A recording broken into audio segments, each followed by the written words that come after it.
Bonjour. En ce jour de pleine lune du mois de novembre, je voulais continuer avec vous cette roue de médecine des femmes amérindiennes en continuant de cheminer avec les 13 mères.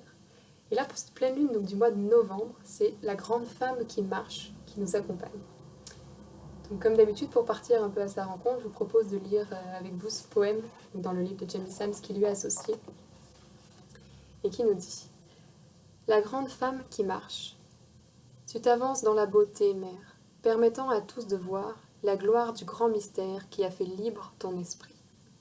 Guidé par ta bénédiction intérieure, que tu exprimes par ta démarche agissante, sans jamais avoir besoin de l'approbation d'autrui, c'est la vérité de ton cœur qui gouverne. Avec concentration et droiture, tu m'apprends comment marcher, en équilibre entre pensée et action, au lieu de parler inconsidérément. Je me tiens droite en ta présence. Je tiens ma tête haute, avec mes pieds enracinés dans la terre-mère et mes bras embrassant le ciel-père. »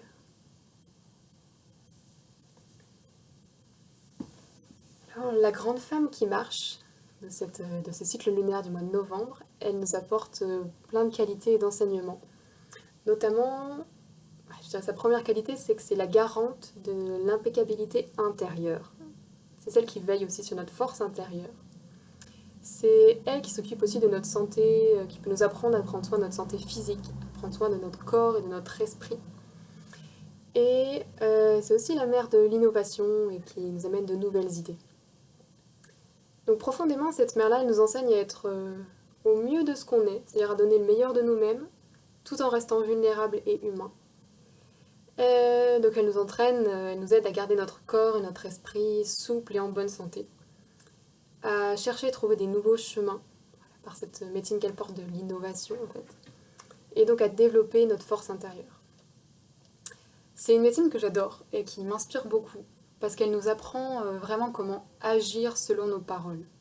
Nos pieds là bien sur terre et la vérité dans notre cœur, et comment utiliser cette force de volonté. Elle nous enseigne profondément à guider par l'exemple, c'est sa grande médecine. C'est-à-dire elle nous invite à être personnellement responsable de nos pensées, de nos actions, de ce qu'on fait, sans jamais attendre que quelqu'un d'autre fasse quelque chose à notre place. Elle sait et elle nous apprend que les actes parlent bien plus que les mots.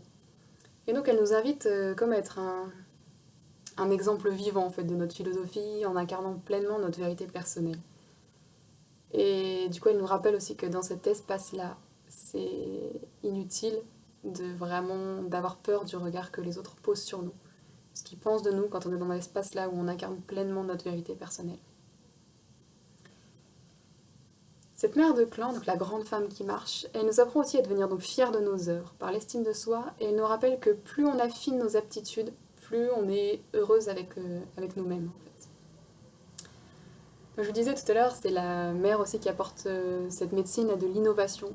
Donc l'innovation, c'est-à-dire en fait, voir s'il n'y a pas une façon plus appropriée ou plus efficace de faire quelque chose. Donc, en fait, elle nous invite profondément à s'ouvrir à des idées nouvelles, à affiner nos savoir-faire. Et profondément, elle nous encourage à donner le meilleur de nous-mêmes, c'est-à-dire à s'améliorer, mais tout en n'oubliant pas de savoir se montrer vulnérable et de se rappeler qu'on est aussi humain, humaine. Donc c'est un des aspects importants voilà, du conte qui lui est associé là, dans le livre et qui, moi, me touche particulièrement en fait. Parce que, voilà, au-delà de vouloir être un exemple, il faut aussi pouvoir se reposer en fait de son exigence d'être un modèle, un exemple parfait ou d'avoir un exemple impeccable, et bien aussi penser à s'autoriser à être humain en fait, et de se montrer vulnérable. Et du coup, il nous rappelle aussi qu'en fait, cette vulnérabilité, c'est une force. Et j'adore, moi, c'est une médecine qui me fait beaucoup de bien de se rappeler, d'avoir de la compassion pour soi, de s'accorder du repos, de la douceur, vraiment d'être tendre avec soi, en même temps qu'on donne le meilleur de nous-mêmes. Et cette grande femme qui marche, elle nous parle aussi donc de prendre soin vraiment de notre corps physique, profondément. Donc elle nous dit que marcher avec grandeur dans la vérité, en fait, ça se traduit aussi par notre capacité à incarner notre corps, en fait, à trouver notre centre de gravité, à pouvoir être connecté à notre cœur et notre corps, à utiliser la souplesse de notre corps, qui soit en bonne santé. Et que l'endurance vient aussi du fait que le corps est traité avec soin. que ses besoins sont pris en compte, qu'on assure une bonne hygiène de vie et donc notamment du repos. Voilà, elle vient vraiment nous rappeler qu'il est essentiel d'équilibrer nos actes avec la force du non-agir quelque part, c'est-à-dire prendre aussi le temps de réfléchir, de rassembler nos pensées, de rassembler notre énergie avant d'agir. Voilà, donc c'est vraiment, je trouve, une médecine très belle et vraiment riche. Et voilà, j'espère qu'elle pourra que cette paire de clans, là, donc cette grande femme qui marche, pourra vous rappeler l'exemple que vous avez envie d'incarner et de vous aider à porter haut et fort vos belles et précieuses valeurs.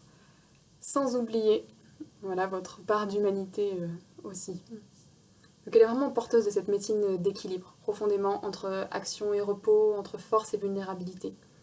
Et je pense qu'elle pourra aussi vous apporter une bonne dose de créativité en tant que porteuse aussi de la médecine de l'innovation pour trouver voilà, de nouvelles manières de faire et d'être. À bientôt!